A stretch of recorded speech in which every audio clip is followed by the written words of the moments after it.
nggak semua pada saat lu sedang berjalan melunasi hutang itu berjalan mulus. Ya, contohnya hari ini guys, balik lagi di video gua, bukan channel edukasi keuangan, gua cuma orang yang lagi berjalan menuju satu kata yaitu lunas.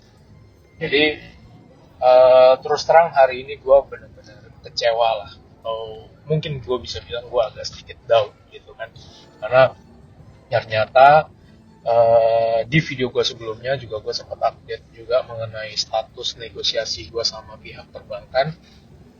Hari ini itu gue dapat telepon, ternyata pengajuan gue dan angka dari pihak bank berikan ke gue itu nggak disetujuin.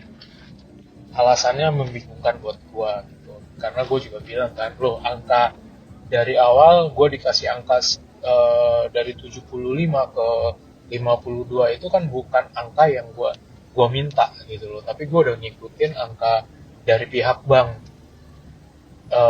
yang menawarkan gitu kan.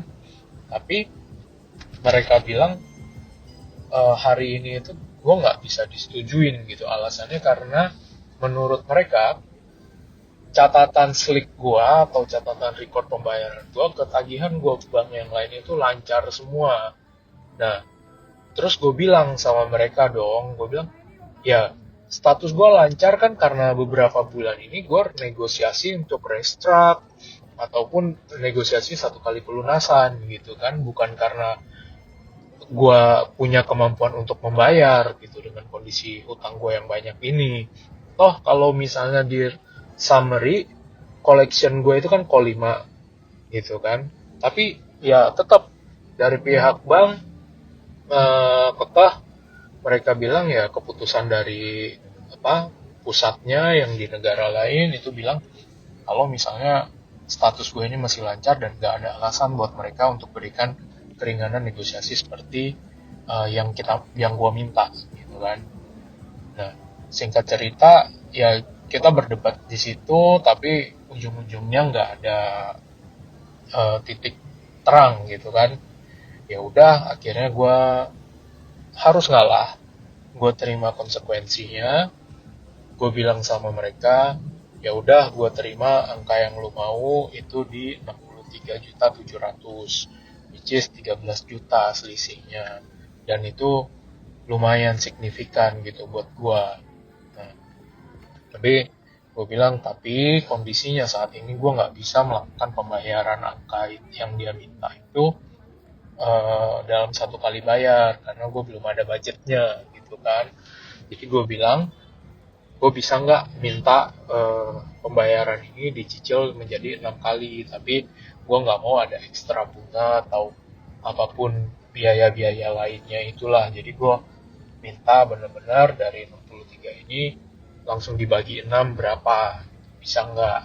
Nah, ya udah, pada akhirnya ya mereka diskusi segala macam, terus gue dihubungin kembali, ya mereka akhirnya setuju. Dan ya itu mungkin jadi salah satu alasan kenapa gue harus pilih di 6 kali, karena pertama ya gue kan udah ada sisipan budget setiap bulannya gitu kan. Terus juga ya gue dengan cash yang gue pegang sekarang ya mungkin nggak sesuai plan awal gue yang langsung beresin si KTA ini dengan pembayaran cicilan yang cukup tinggi dibandingkan dengan bank-bank lain. Terus juga ada bunga lah yang bikin makin berat gitu kan. Jadi gue alokasikan uang ini ke utang gue yang lebih kecil yang bisa gue selesaikan dalam satu kali bayar. Dan masih ada untungnya, seperti biasa kita orang Indonesia ya, gue bisa selesain 3 hutang kecil gue.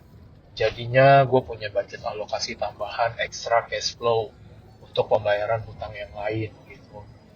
Ya mungkin itu sekedar update dari gue.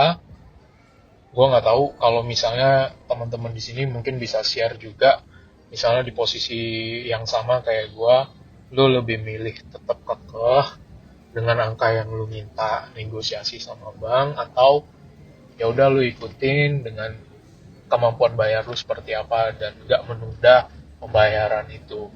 Karena kalau pilihan gua memilih ini karena terus terang ya lu udah jalan pembayaran hutang ini 1 tahun, dan gua nggak mau ini kayak tertunda-tunda terus dan nggak bisa jalan gitu loh karena satu hutang ini. Jadi gue lebih pilih ya udah, at least ini bisa keukur lunasnya kapan, gue bisa fokus ke hutang yang lain. Kalau emang ya gue kan fokusnya bener-bener gimana caranya ini cepat beres lah gitu kan. Jadi itu aja mungkin buat semuanya.